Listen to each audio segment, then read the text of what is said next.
Assalamualaikum warahmatullahi wabarakatuh.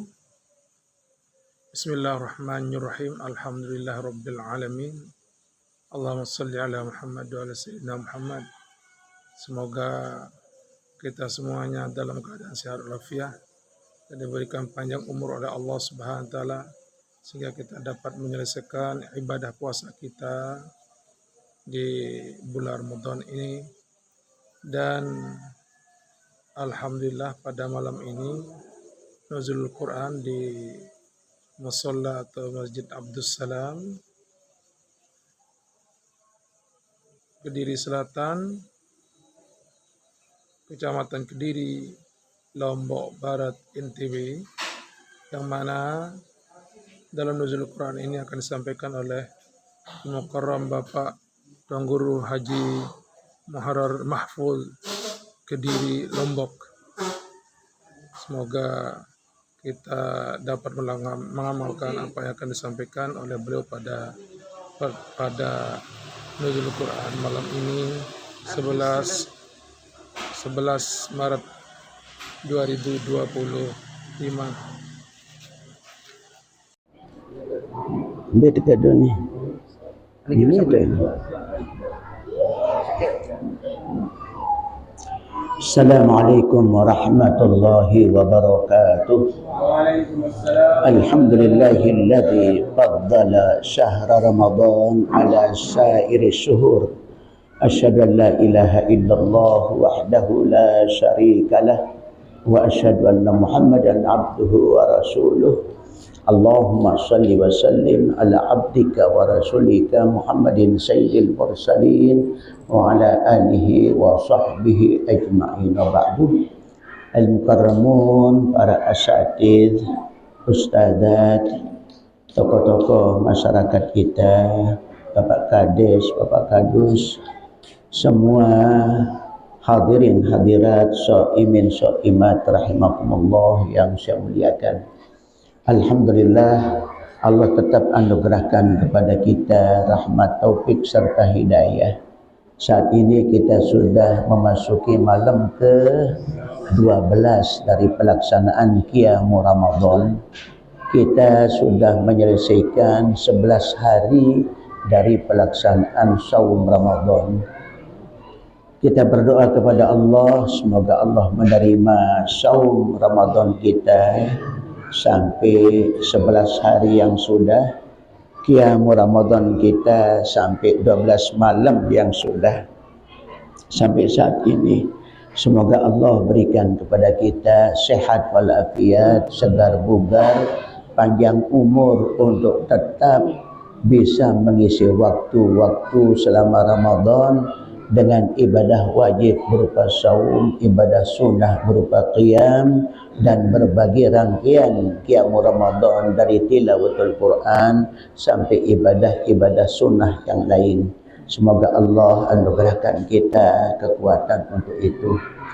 Bapak-bapak, ibu-ibu, saudara-saudara rahimakumullah yang saya muliakan, saya ingin terlebih dahulu mengajak kita untuk sedikit tadabbur terhadap apa yang selalu kita baca di dalam salat tarawih.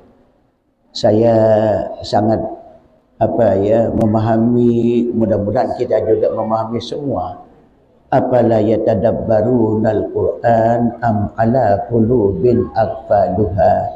Minimal kita sudah melakukan tadabbur walaupun dalam tingkat yang sederhana. Ya, sekedar kita mendengar bahwa itulah maksudnya ayat-ayat Al-Quran, jangan tidak sama sekali. Nah, bagi Bapak, Ibu, para asatidz, ustadzat, mari secara mandiri, jangan sampai tidak memanfaatkan kemampuan membaca yang ada. Sekarang banyak sekali buku-buku, kitab-kitab tafsir, kitab-kitab hadis yang bisa menjadi landasan untuk mencoba melakukan perenungan terhadap ayat-ayat Al-Quran. Bagi yang sudah menguasai, mari, banyak sekali kitab-kitab yang ditinggalkan oleh para ulama terdahulu, sehingga semua kita dengan semua tingkatan sudah melaksanakan tadabbur. Tidak sampai kita mendapatkan satu bentuk kecaman. Afala yatadabbaruna al-Quran am ala qulubin aqfaluha. Apakah mereka sudah tidak mau lagi melakukan tadabbur terhadap Al-Quran, atau memang hati sudah tertutup? Naudzubillah min dzalik. Mari kita bersemangat melakukan tadabbur sekali lagi dengan semua tingkatan, jangan tidak.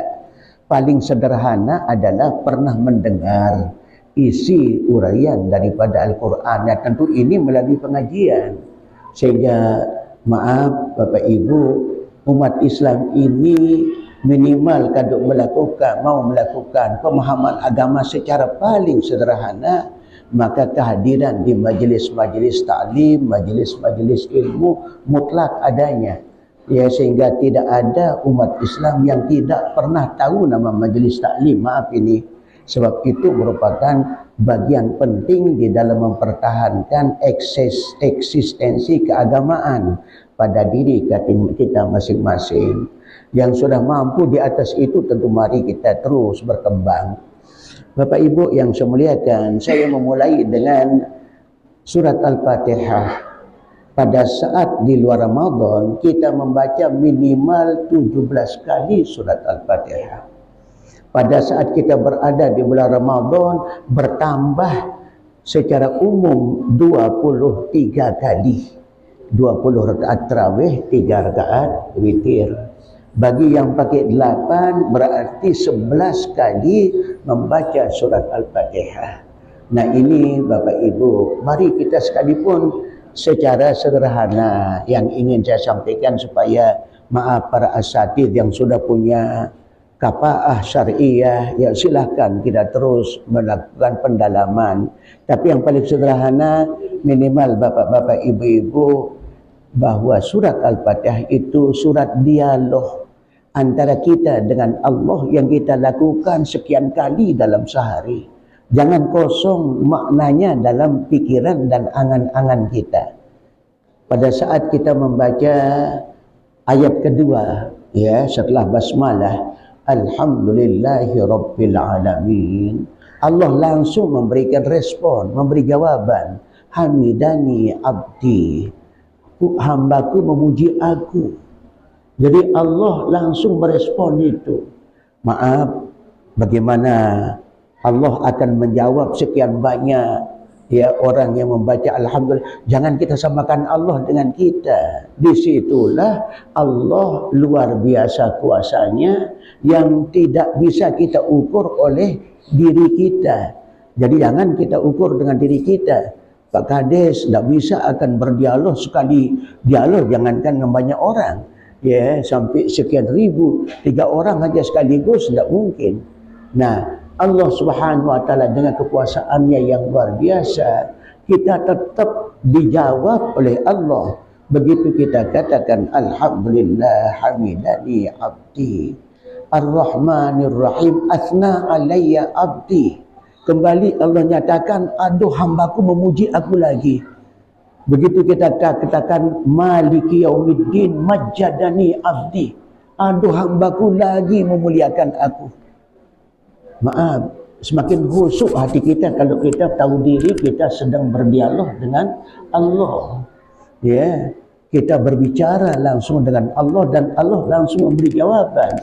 Begitu kita katakan iyyaka na'budu wa iyyaka nasta'in, Allah nyatakan hadza baini wa baina 'abdi wa lahu ma sa'ala. Ini merupakan antara saya dan hamba saya, dan untuk hamba saya apa yang dia minta. Nah, bapak-bapak, ibu-ibu, kita itu setiap salat kita mohon kepada Allah. Mari kita sadari permohonan kita itu. Permohonan kita adalah ihdinas siratal mustaqim. Ya Allah, berikan saya petunjuk ke jalan yang lurus. Jangan terjadi penyimpangan sedikit pun di dalam hidup ini. Ya maaf, dunia kita saat ini berada dalam perkembangan yang sekalipun belum puncak betul. Kita bisa bayangkan kalau perkembangan dunia ini sudah sampai kepada tingkat yang paling puncak.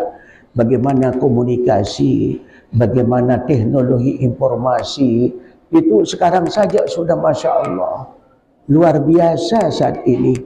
Maaf, yang sering memberikan contoh HP saja. bisa dimanfaatkan untuk hal yang paling mulia, bisa dimanfaatkan untuk hal yang paling jelek. Manfaat untuk dapat pahala besar, manfaat untuk dapat dosa. Itu baru satu penemuan teknologi.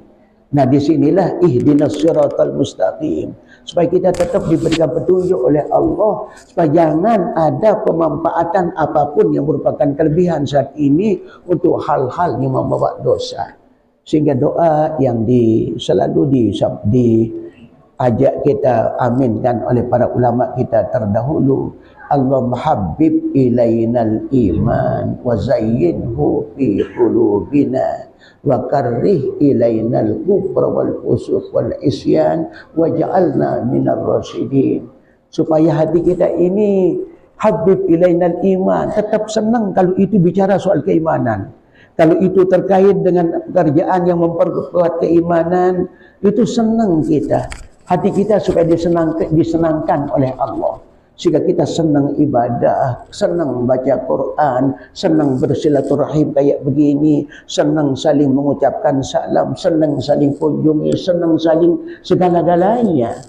Begitu habib ilainal iman, zayyinhu fi qulubina, hiasi iman itu di dalam hati.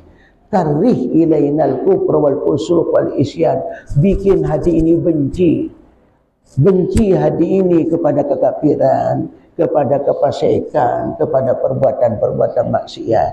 Ini sehingga ihdinas siratal mustaqim kita dijawab juga oleh Allah dalam ayat Al-Quran, hadza sabili mustaqima, hadza sirati mustaqima fattabi'uhu. Di dalam surah ayat hadza sabili mustaqima fattabi'uhu wa la tattabi'us subul fatafarraqa bikum an sabili.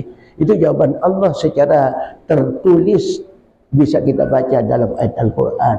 Ini loh jalan yang lurus, ini Quran, ini kamu ikuti, jangan ikuti jalan-jalan selain Quran. Ini apa itu? Saya selesaikan. Siratal ladzina an'amta 'alaihim, jalan orang-orang yang sudah dianugerahkan nikmat oleh Allah, para anbiya, para mursalin, orang-orang saleh, yang mereka berada tetap di jalan yang lurus. Ini yang kita mohon. Ghairil maghdub, jangan engkau tunjukkan kami ya Allah kepada jalan orang yang dimurkai. Kata ulama tafsir, al-maghdub humul yahud. Al-maghdub itu orang Yahudi. Apa karakter orang Yahudi? Na'udzubillah min dzalik. Kata ulama tafsir ini, dia dalam menafsirkan ayat itu, lahum ilmun wa laisa lahum amal. Itu karakter orang Yahudi. Mereka punya ilmu segudang tapi tanpa amal. Ayo saja di dunia ini bicara tentang hak asasi, paling betul orang Yahudi di Amerika. Tapi apa yang mereka lakukan? Mereka tindas Palestina. Ya, itu jadi mereka juga sangat paham tentang ekonomi yang memakmurkan rakyat. Tapi apa yang mereka lakukan yang menghidupkan riba di dunia ini adalah orang Yahudi. Banyak lagi. Jadi sehingga begitu kita katakan ghairil maghdubi alaihim, maka yang harus ada di dalam hati saya dan kita bersama, jangan ya Allah tunjukkan kami kepada jalan yang sudah diperlihatkan ditempuh oleh orang Yahudi. Orang Yahudi lahum ilmun wa laisa lahum amal. Sehingga bagi kita, maaf para asatidz, kita hindari itu. Saya ingat sekali sebuah syair di dalam kitab Ta'limul Muta'allim. Ya, fasadun kabirun alimun mutahattikun wa akbaru minhu jahilun mutanassikun huma fitnatun fil alamin azimatun liman bihima fi dinihi yatamassaku.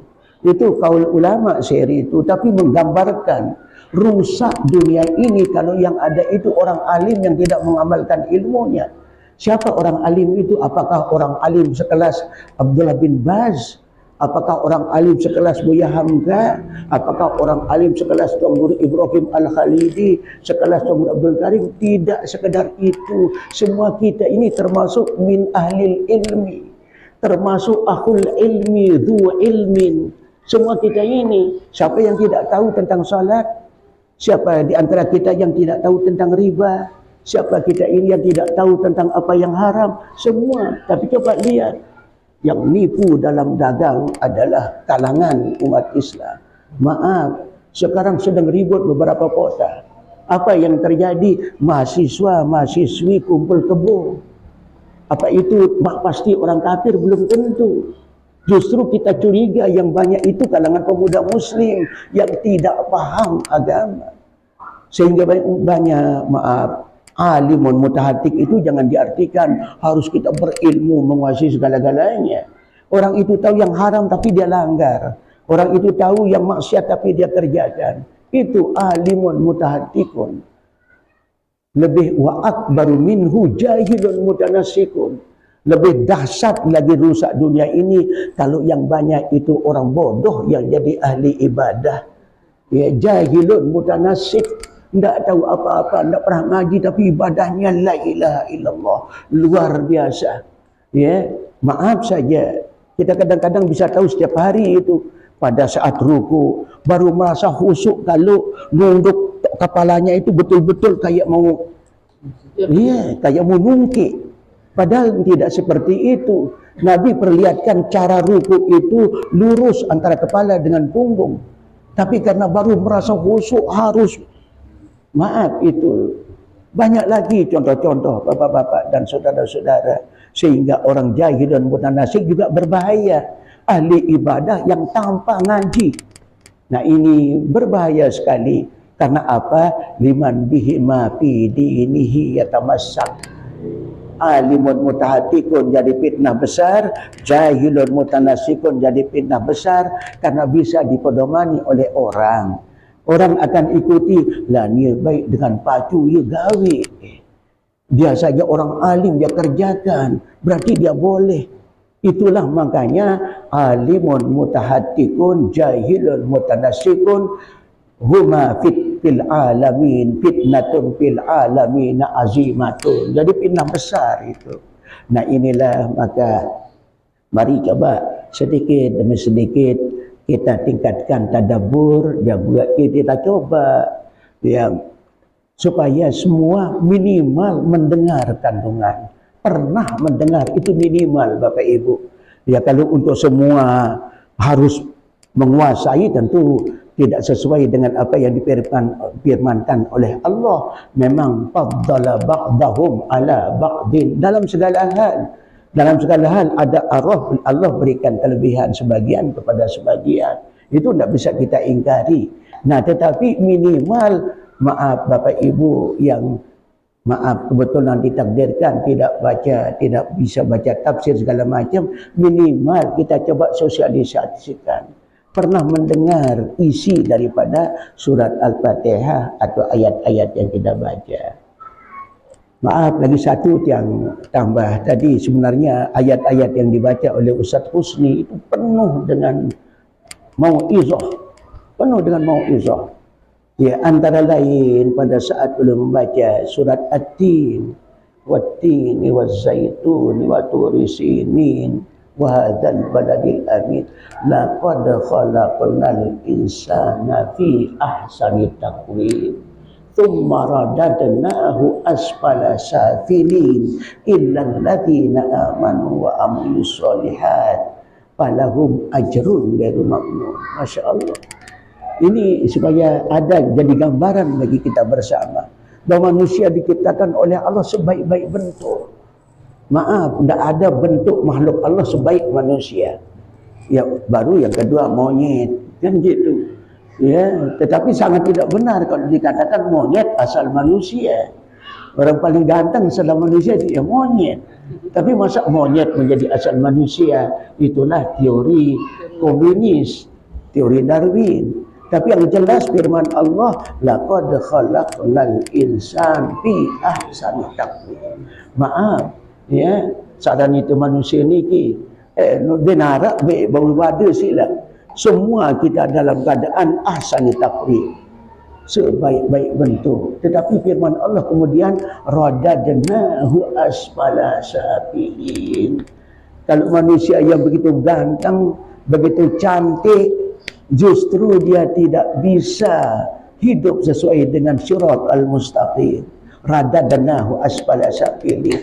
Kami akan kembalikan dia kepada asfala safilin, paling rendah di antara apa yang paling rendah. Surga neraka yang paling jelek di antara paling jelek. Itu manusia. Kenapa? Karena tidak sesuai dengan apa yang diinginkan oleh Allah. Mari kita lihat di dalam ayat Al-Quran, ya ayuhan nas u'budu rabbakumul ladzi khalaqakum walladzina min qablikum. Hai manusia, kamu beribadah kepada Allah yang menciptakan kamu. Berarti baru tepat sesuai dengan tujuan Allah menciptakan kita, ya kita ibadah. Kalau manusia tidak mengenal ibadah, itu tidak sesuai dengan apa yang Allah jadikan tujuan di dalam penciptaannya. Wa ma khalaqtul jinna wal insa illa liya'budun. Sila baik. Jadi ibadah itu memang tujuan Allah menciptakan kita, dan yang boleh seperti itu hanya Allah. Kalau kita tidak boleh, ya kita supaya pengabdian kita yang sifat ibadah, ya supaya kita dapat balasan dari sama manusia. Allah tidak butuh balasan, cuma konsekuensi yang harus disadari oleh setiap makhluk Allah. Allah ciptakan kita, maka kita wajib ibadah. Tidak ada tawar-menawar itu. U'budu rabbakumul ladzi khalaqakum walladzina min qablikum la'allakum tattaqun. Ini. Jadi kalau orang tidak ibadah itu manusia yang tidak sadar apa tujuan Allah menciptakan dia. Ya, ini secara kasar manusia bodoh, goblok, dia nak pikir. Bas Allah ciptakan, kok tidak dia beribadah kepadanya. Maaf, ini kemudian menurun pengabdian kita kepada orang tua. Kenapa orang tua menjadi wasilah ada kita? Sehingga waskurli wali walidaika ilayyal masir. Ya maaf yang cerita, ya, yang kebetulan Pak Kadus, ya, periak kita meong ini cakreng apakah ni tolong baju, tolong maka kebakti jari meong. Demi kita tu ni. Saya terpikir, maka meong keimpan sekedar itu, terus penghormatannya ke kita. Ada marah kedit. Kedit apapun coba tak lihat. Kedit apa yang kita, ya maaf, tiang wah kanyang basong, lek samesak boleh boleh balik. Belum ada teman di rumah itu, masih sendiri. Tiang anyam basong, tiang kasih nama maling. Sehingga di gubuk laut dengan kuihan maling, dia belete, jaga itu. Keliling bukan turun, tapi keliling tembok, naik di atas tembok. Ya, ini terlalu ngaji je. Bermula waktu itu, sebelum tiang kembali, belum dia masuk ke kalangan ke lingkungan. Maaf, sehingga tiang dah menarak dengan bakti dengan tua ni, maka kalah si bakso di meong. Ya iya. Kok lebih berbakti, bisa meong berbakti kepada orang yang sekedar impan. Nah ini, jadi u'budu rabbakumul ladzi khalaqakum walladzina min qablikum, pengabdian kita kepada Allah sebagai bentuk syukur kita kepadanya, maka ini pun harus berkembang dalam kehidupan kita. Syukur kepada sesama, minimal jazakallah khairan katsira, saling doa. Ini jadi mari kita coba tadabbur terhadap hal-hal yang seperti itu. Laqad khalaqnal insan fi ahsani taqwim. Tapi ingat, tsumma radadnahu asfala safilin. Kalau tidak taat, kita tidak beriman, kita kejebel, kita ke tempat yang paling rendah. Paling rendah asfala safilin itu. Nauzubillah min dzalik. Ya. Maaf, surat kedua, yang lagi satu saja surat untuk tadabbur kita. Alhaakumut takatsur hatta zurtumul maqabir kalla sawfa ta'lamun thumma kalla sawfa ta'lamun. Lamun dia indeng niki Bapak Ibu, maaf, dia semel juga Allah Ta'ala. Baru kita maaf berupaya menambah rezeki, mengembangkan usaha, tidak dilarang, silahkan, tapi jangan lalai ibadah. Itu saja yang diinginkan oleh Allah. Sehingga begitu orang melalaikan ibadah semata-mata karena bertani, semata-mata karena berdagang, semata-mata, maka kena alhaakumut takatsur, telah melalaikan kepada kalian sifat takatsur, ingin punya segala-galanya banyak. Ada balik pang berdua telumpat, ada mobil pang berdua, ada keten pang berdua beli duitan. Akhirnya apa yang terjadi? Alhaakum. Itu semua angan-angan yang membuat kamu lalai. Ya maaf, Bapak Ibu, kita pun boleh memiliki itu, bukan dilarang. Ingin punya lebih, Pak Kades punya, maaf ibu-ibu, Pak Kades itu yang bicara, ya, bicara soal istri, kata Pak Kades, ini duit, ditambah oleh mantan ketua KPU Lombok Barat, itu. Lalu kapan saya anak ibu jadi bani. Jadi kita itu takatsur. Ada sebuah hadis, "Lau kana li ibni Adam wadiyan min dhahabin." Kalau seandainya manusia punya 2 lendang emas, mesti mau lendang yang ketiga lagi. Tidak akan pernah puas-puas namanya manusia. Baru akan puas kata Nabi kalau dia sudah masuk ke liang lahat. Ini perutnya sudah penuh dengan tanah, baru dia akan bisa puas. Nah, jadi memang Allah ciptakan kita pikiran, hati, nafsu, ini yang membedakan kita dengan malaikat. Nah, inilah yang kemudian membawa pengaruh. Tetapi turun ajaran agama untuk kita mengendalikan diri. Jadi agamalah yang menjadi pengendalian diri. Sehingga bagaimanapun kita berambisi punya uang banyak, yuk begitu ada waktu zuhur salat lah. Ya maaf beli Bapak Ibu. Padahal salat kita hanya sekali sebulan yang seperti ini. Sekali setahun. 30 hari dalam satu bulan dalam 1 tahun yang seperti ini. Selain itu kan zuhur, tidak ada orang salat zuhur sampai setengah jam. Maaf. Sehingga disitulah imam, supaya imam faqih. Sehingga dalam ilmu fikih, dalam bahasan, ya Rasulullah, man ahaqqu bil imamah. Kata baginda Nabi, yang ahaqqu bil imamah itu akra'ukum. Tapi dalam pandangan mazhab Syafi'i, tidak sekedar akra'ukum, tetapi afqahukum. Yang punya pemahaman. Sehingga dalam fikih, ara ibu-ibu beranak kodik, lindik belu lalu si bersurat. Sekalipun itu hari Jumat, ya, pertimbangkan ibu-ibu yang punya anak kecil. Pertimbangkan, maaf, pada saat petani sedang jemur gabah, lihat itu, sehingga lindik dikasihkan sendiri. Nah, lain halnya kalau waktu subuh, ya, apalagi kita di pondok dengan repot. Tapi kalau kita di dalam kehidupan, apakah hukum itu diukur dengan sejauh mana imam memahami kondisi. Sampai ada ungkapan, boleh kita tasbih subhana rabbiyal azim 11 kali. Boleh, tapi izin dulu kepada jamaah. Itu istilah yang dipakai oleh ulama dalam kitab fikih. Izin dulu kepada jamaah. Jamaah minta izin kita tasbih 7 kali. Ya, kalau bilang iya, tapi tidak bisa kita lakukan. Maksudnya itu memahami kondisi jamaah, sehingga kita tentukan surat yang kita baca panjang, lihat jamaah, pendek pun lihat jamaah. Sehingga Nabi kalau salat sendiri di situ dia pakai surat Al-Baqarah. Ya, sampai Abdullah bin Abbas, maaf, terpaksa dia katakan la ilaha illallah, berjamaah bersama Nabi salat tahajud. Surat Al-Baqarah dipakai sama Nabi.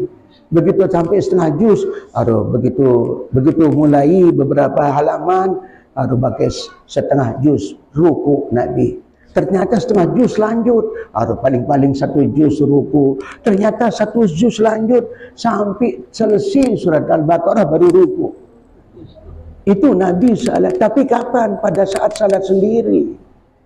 Pada saat salat bersama jamaah, seorang sahabat datang, ya Rasulullah, kalau si A jadi imam, kau belu-belu si bersurat. Selalu surat-surat panjang. Betul, dipanggil, betul kamu? Betul ya Rasulullah. Apakah kamu akan keluarkan umat ini dari Islam? Bukan berarti akan memurtadkan, bukan, tapi akan muncul hal-hal yang tidak benar di dalam hatinya. Ya, artinya ini bosan salat, ini ngerumun di dalam hati dan lain sebagainya. Sebaliknya satu orang dilaporkan, ya Rasulullah, kalau A jadi imam, jadi si Al-Ikhlas luntur. Qul huwallahu ahad, Allahus samad. Itu terus dipanggil oleh Nabi. Betul ya Rasulullah. Kenapa? Tidak ada surat yang lebih saya cintai daripada surat Al-Ikhlas. Apa kata Nabi? Dipuji, al-mar'u ma'a ahabba, ma'a ma ahabba fil jannah. Orang itu akan bisa masuk surga bersama apa yang dia cintai. Karena cintai surat Al-Ikhlas, Al-Ikhlas itu akan membawa dia masuk surga. Nah, ini pemahaman yang, nah, jadi oleh sebab itulah, tapi minimal sekalipun surat-surat pendek ada sedikit yang kita pahami seperti itu. Alhaakumut takatsur, terutama yang wajib. Kalau tarawih, maaf, repot berdagang, aku jalan, boleh nanti tarawih bersama isteri, bahkan boleh memparit, silakan, nindik sandik doangkan, sebab hanya ada tarawih di bulan Ramadan. Itu. Jadi kalau salat wajib, ya kita kejar pahalanya. Maaf, kita ini berada dalam dunia yang lebih banyak babus syar yang terbuka, yang lebih lebar babus syar yang terbuka. Ada sebuah hadis, ya, babul khair terbuka lebar, babus syar terbuka lebar. Tapi kalau di dalam zaman Nabi, babul khair yang bergerodokan orang masuk, sedikit yang memasuki babus syar. Ke depan, kata baginda Nabi, justru babus syar itu yang paling banyak dimasuki. Nah, inilah yang kita waspadai sehingga kita sempatkan diri. Disitulah kalau kita sudah azan, kita berdagang di dekat masjid, apa beratnya? Cuma 20 menit salat zuhur, cuma 20 menit salat asar, paling-paling beberapa menit. Tidak usah kita ikut zikir, tidak masalah, barang sunnah. Ya, bisa kita zikir sambil ngerumuk berdagang. Subhanallah, subhanallah, subhanallah, sambil melayani dagang, masih bisa. Tapi yang ini tidak bisa disambilan salat ini. Sebab apa? Maaf, tidak bisa kita, maaf, ada ulama kita kalau orang itu dagang agak dientengkan. Tapi kalau kita kembali kepada apa yang terjadi pada Abdullah bin Umi Maktum, ya Rasulullah, laisat li qaid, saya tidak punya penuntun ke masjid. Nabi dia mau minta keringanan untuk tidak hadir di salat berjamaah. Apa kata Nabi? Ya sudah, pergi Abdullah bin Maktum. Baru dipanggil lagi, coba kembali Abdullah, kembali. Hal sami'tan nida, apakah kamu dengar azan? Iya ya Rasulullah. Naam ya Rasulullah. Fa'ajibhu, kalau kamu dengar azan, penuhi panggilan azan itu. Nah, berdasarkan ini mazhab Syafi'i menetapkan sunnah muakkadah. Kalau mazhab lain Imam Ahmad itu mewajibkan orang salat berjamaah. Yuk kita pegang yang muakkadah saja. Ibu-ibu silakan kalau jauh musalla, jauh masjid, di rumah diberikan rukhsah. Kalau kita yang laki azimah sebetulnya, kita sangat dianjurkan untuk selalu berjamaah. Nah, ini bapak-bapak dan saudara, terakhir saya mengajak kita bersama untuk melihat Ramadan sebagai syahrun mubarakun. Syahrun mubarak, berkah bahasa kita. Ya, kalau pandangan ulama, berkah ni ke an-nama wa ziyadah, pertumbuhan nilai dan tambahan. Itulah pengertian berkah. Jadi kalau dalam bulan Ramadan kita mendapatkan pahala yang bertambah sekian kali lipat. Itulah sifat daripada bulan Ramadan. Nah, saya ajak kita mencoba memanfaatkan secara maksimal Ramadan ini, terutama dengan ibadah-ibadah yang disunahkan oleh baginda Rasul seperti tarawih, kemudian baca Quran. Maaf Bapak Ibu, baca Quran itu urutannya itu tidak berbeda dengan tarawih. Ya. Setiap bulan Ramadan Jibril datang kepada baginda Rasul. Jibril membaca, Rasul menyimak. Satu saat Rasul menyimak Jibril membaca, sehingga terbentuklah tadarus Al-Quran sejak zaman beliau bersama Jibril. Sehingga budaya kita tadarusan sampai saat ini itu sebenarnya budaya yang tidak sekedar olahan pemikiran para ulama, tapi mengacu kepada apa yang pernah terjadi di zaman Nabi. Para sahabat ada yang menghatamkan Quran 3 kali sehari, ada yang menghatamkan Quran 10 kali, 10 malam sekali, ada yang 1 bulan sekali. Ini menjadi satu dasar bahwa memang tadarus Al-Quran itu bagian yang sangat penting dalam nawafil atau tatawu'at, ya, sesuatu yang sangat memberikan makna sunnah bagi kita bersama. Ini mari kita manfaatkan secara baik supaya berkah. Maaf, termasuk saya, ini Pak Kades, kita bersama. Kita tidak bisa tidak lihat umur. Dan umur ini, maaf, Abdurrahman meninggal tanpa sakit. Dia tidak sakit, Abdurrahman. Hamdan mendahului kita juga tanpa sakit. Malik saya baru Maimunah. Maimunah. Istri Pak Patah. Pak Patah. Sakit niki. Sakit. Dia narak sakit. Dia narak sakit Maimunah. Sehat. Sehat. Pas sholat isya. Jadi ya, Pas sholat isya. berarti mautul fujaah. Mautul fujaah niki min asratis sa'ah. Kata Nabi di dalam sebuah riwayat, min asratis sa'ah kathratul maut. Satu, banyaknya orang meninggal. Persentase meninggal akan banyak karena apa? Banyaknya populasi, banyaknya manusia. Ya, kemudian mautul fujaah. Ustaz Hasan dia narak sakit. Marak sabaruk nikah, mari terakhir Maimunah dia narak sakit. Jadi ini min asratis sa'ah dalam sebuah hadis. Jadi meninggal mendadak, dan ini tidak bisa kita biarkan lewat begitu saja. Yang mudah-mudahan itu pada saat Nabi umur belu, ya. Tetapi semuanya itu sangat bergantung kepada Allah. Maaf Bapak Ibu, kalau seandainya kita diberikan kesempatan dialog dengan malaikat sih, ya. Tapi tidak ada kita ini diberikan peluang. Ya, kalau Nabi Daud dulu datang malaikat, ya, mau apa anda? Yuk, saya diperintah oleh Allah untuk mencabut nyawa. Apa kata Nabi Daud? Ya, sudah kita janji dulu. Kalau engkau datang akan mencabut nyawa, kasih saya waktu, berikan saya isyarat, datang kasih tahu saya. Apa kata malaikat? Kan berulang kali saya datang kepada anda. Ini terakhir perintah Allah yang tidak bisa ditawar-tawar. Apa itu? Pada saat anda muda, penglihatan itu terang, tapi naik usia penglihatan menjadi semakin redup. Ono sadik bekaca pang terbekaca Ustaz Surdi baru tepang si ingat guru. Itu kata malaikat, saya yang datang itu. Yang tadinya kamu itu gigi kamu rip semuanya, tapi lama-kelamaan ada tanggal 1 demi 1, itu saya yang datang. Rambut kamu dulu hitam di sila, baik. Sila Ustaz Saiful Muslim, Ustaz Kadir juga putih masih. Ya, Ustaz Yunus sebagian besar kita. Ya, Ustaz Rusni juga. Pak Kades dah sama si Bajang lagu ni. Wah, mulai. Jauhan ke kalau saya aja, masalah putih lah kalau belum alis putih. Ya memang itu saya yang datang kepada malaikat kepada Nabi Daud. Ya, jadi saya berdoa kalau sudah begitu sila akhirnya ngalaklah Nabi Daud dicabut nyawa. Bagi Rasul juga begitu, datang malakul maut berempat datang. Jibril, malakul maut, Israel datang. Tapi Jibril tidak ada kelihatan. Apa kata baginda Nabi? Saya belum mau dilaksanakan pencabutan nyawa sebelum Jibril kelihatan. Ya, akhirnya Jibril datang.